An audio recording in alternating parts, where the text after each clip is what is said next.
ನಮಸ್ಕಾರ ಎಲ್ಲರಿಗೂ. ಇಂದು ನಾನು ಮಗುವಿನ ಮೆದುಳಿನ ಬೆಳವಣಿಗೆಗೆ ನೀವು ನಿಮ್ಮ ಗರ್ಭಾವಸ್ಥೆಯಲ್ಲಿ ಸೇವಿಸಬೇಕಾದ ಆಹಾರಗಳ ಬಗ್ಗೆ ವಿವರಣೆ ಕೊಡ್ತಾ ಇದ್ದೀನಿ. ಅಂದರೆ ನಾವು ಜಾಸ್ತಿ ಪೌಷ್ಟಿಕಾಂಶ ಇರುವಂಥ ಆಹಾರಗಳನ್ನ ನಾವು ಪ್ರೆಗ್ನೆನ್ಸಿನಲ್ಲಿ ಸೇವಿಸಬೇಕಾಗತ್ತೆ. ಅವು ಯಾವ್ಯಾವು ಅಂತ ನೋಡೋದಾದರೆ, ಮೊದಲನೇದು ಬಾದಾಮಿ. ಈ ಬಾದಾಮಿಯು ಆರೋಗ್ಯಕರ ಕೊಬ್ಬುಗಳು, magnesium, vitamin E, omega 3 fatty acid ಮತ್ತು ಪ್ರೋಟೀನ್ಗಳಿಂದ ತುಂಬಿದೆ. ಈ ಎಲ್ಲ ಪೌಷ್ಟಿಕಾಂಶಗಳಿಂದ ನಿಮ್ಮ ಮಗುವನ್ನು ಬುದ್ಧಿವಂತರನ್ನಾಗಿ ಮಾಡಲು ಸಹಾಯ ಮಾಡುತ್ತದೆ. ಅದಕ್ಕಾಗಿ ನೀವು ನೆಕ್ಸ್ಟ್ ಬಂದ್ಬಿಟ್ಟು ಹಸಿರು ತರಕಾರಿಗಳು, ಅದರಲ್ಲೂ ಪಾಲ್ಕ, ಹಸಿರು ಬಟಾಣಿ ಮತ್ತು ಬೀನ್ಸ್.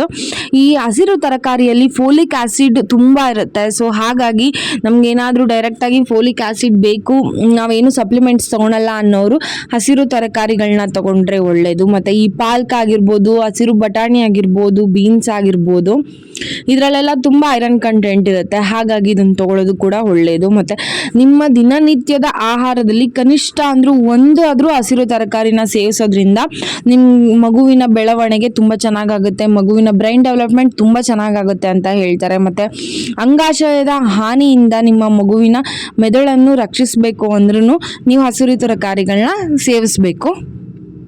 Next cheese. ಈ cheese vitamin D rich source ಅಂತಲೇ ಹೇಳ್ಬೋದು. ಮತ್ತು ನಿಮ್ಮ ಮಗುವಿನ ಮೆದುಳಿನ ಬೆಳವಣಿಗೆಗೆ ಇದು ಮುಖ್ಯವಾದದ್ದು.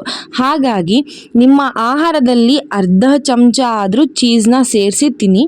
ಮತ್ತು ವಿಟಮಿನ್ ಡಿ ನಿಮ್ಮ ಮಗುವಿನ ಮೆದುಳಿನ ಬೆಳವಣಿಗೆ ತುಂಬ ಮುಖ್ಯವಾದದ್ದು. ಹಾಗಾಗಿ ಬೆಳಗ್ಗೆ 10 ರಿಂದ 15 ನಿಮಿಷಗಳ ಕಾಲ ನೇರ ಸೂರ್ಯನ ಬೆಳಕಿನ ಕಿರಣಕ್ಕೆ ನಿಂತ್ಕೊಳ್ಳಿ. ಅಂದರೆ ಬೆಳಗ್ಗೆ 8:30 ಒಳಗಡೆಗೆ ಇರೋ ಸೂರ್ಯನ ಬೆಳಕಿಗೆ ನಿಂತ್ಕೊಳ್ಳಿ.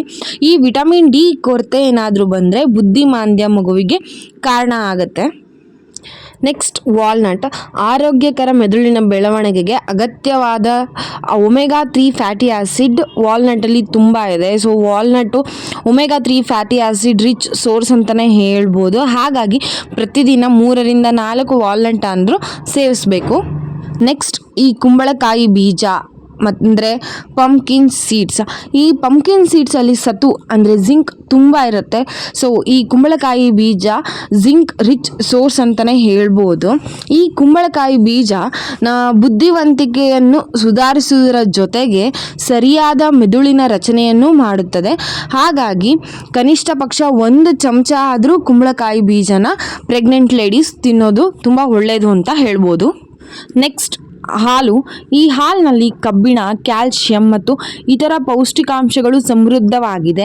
ಹಾಗಾಗಿ ಜನನದ ಮುನ್ನವೇ ನಿಮ್ಮ ಮಗುವಿನ ಮೆದುಳಿನ ಬೆಳವಣಿಗೆಯು ಹೆಚ್ಚಿಸೋದಕ್ಕೆ ಈ ಹಾಲು ಸಹಾಯ ಮಾಡುತ್ತೆ. ಸೊ ಹಾಗಾಗಿ ಪ್ರತಿನಿತ್ಯ 1 ಲೋಟ ಹಾಲನ್ನಾದರೂ ಆಗಲಿ ಮರಿದಲೇ ಪ್ರೆಗ್ನೆಂಟ್ ಲೇಡೀಸ್ ಕುಡಿಯೋದು ತುಂಬಾ ಒಳ್ಳೆಯದು. Next beans. ಈ ಬೀನ್ಸ್ ಐರನ್ ರಿಚ್ ಸೋರ್ಸ್ ಅಂತಲೇ ಹೇಳ್ಬೋದು. ನಿಮ್ಮ ಮಗುವಿನ ಬ್ರೈನ್ ಡೆವಲಪ್ಮೆಂಟ್ಗೆ ಸರಿಯಾಗಿ ನಮಗೆ ಆಕ್ಸಿಜನ್ ಸಪ್ಲೈ ಇರಬೇಕು. ಸೊ ಅದನ್ನು ಕ್ಲೀನಾಗಿ ನಮಗೆ ಅದಕ್ಕೆ ಒದಗಿಸ್ಬೇಕು ಅಂದರೆ ಐರನ್ ಕಂಟೆಂಟ್ ಕೂಡ ತುಂಬ ಇಂಪಾರ್ಟೆಂಟು. ಸೊ ಹಾಗಾಗಿ ನಿಮ್ಮ ದೇಹಕ್ಕೆ ಎಷ್ಟು ಅಗತ್ಯವಿರುತ್ತಲ್ಲ ಅಷ್ಟು ಐರನ್ ಕಂಟೆಂಟ್ ನೀಡಬೇಕು ಅಂತ ಅಂದರೆ ಕನಿಷ್ಠ ಆದರೂ 1 ಕಪ್ ಆದರೂ ಆಗಲಿ ಬೀನ್ಸ್ನ ಬಾಯ್ಲ್ ಮಾಡಿಕೊಂಡು ಕ್ಲೀನಾಗಿ ಕುಕ್ ಮಾಡಿಕೊಂಡು ಡೈಲಿ ತಿನ್ನೋದು ಒಳ್ಳೆಯದು ಅಂತ ಹೇಳ್ಬೋದು. ನಿಮ್ಮ ದೈನಂದಿನ ಆಹಾರದ ಜೊತೆಗೆ ಈಗ ನಾನು ಹೇಳಿರೋ ಈ ಯಾವುದೇ ಆಹಾರ ಪದಾರ್ಥಗಳನ್ನ ಸೇರ್ಸೋಕ್ಕಿಂತ ಮುಂಚೆ ಒಂದು ಸರಿ ದಯವಿಟ್ಟು ನಿಮ್ಮ ವೈದ್ಯರನ್ನು ಸಂಪರ್ಕಿಸಿ ಅವ್ರ ಹತ್ರ ಒಂದು ಸಜೆಷನ್ ಅಂತ ತೊಗೊಂಡು ನೀವು ಕಂಟಿನ್ಯೂ ಮಾಡೋದು ತುಂಬ ಒಳ್ಳೆಯದು. ಈಗ ಕೊಟ್ಟಿರೋ ಮಾಹಿತಿ ನಿಮಗೆಲ್ಲರಿಗೂ ಉಪಯೋಗ ಆಗುತ್ತೆ ಅಂದ್ಕೊತೀನಿ. ಧನ್ಯವಾದಗಳು. ಜೈ ಶ್ರೀರಾಮ್.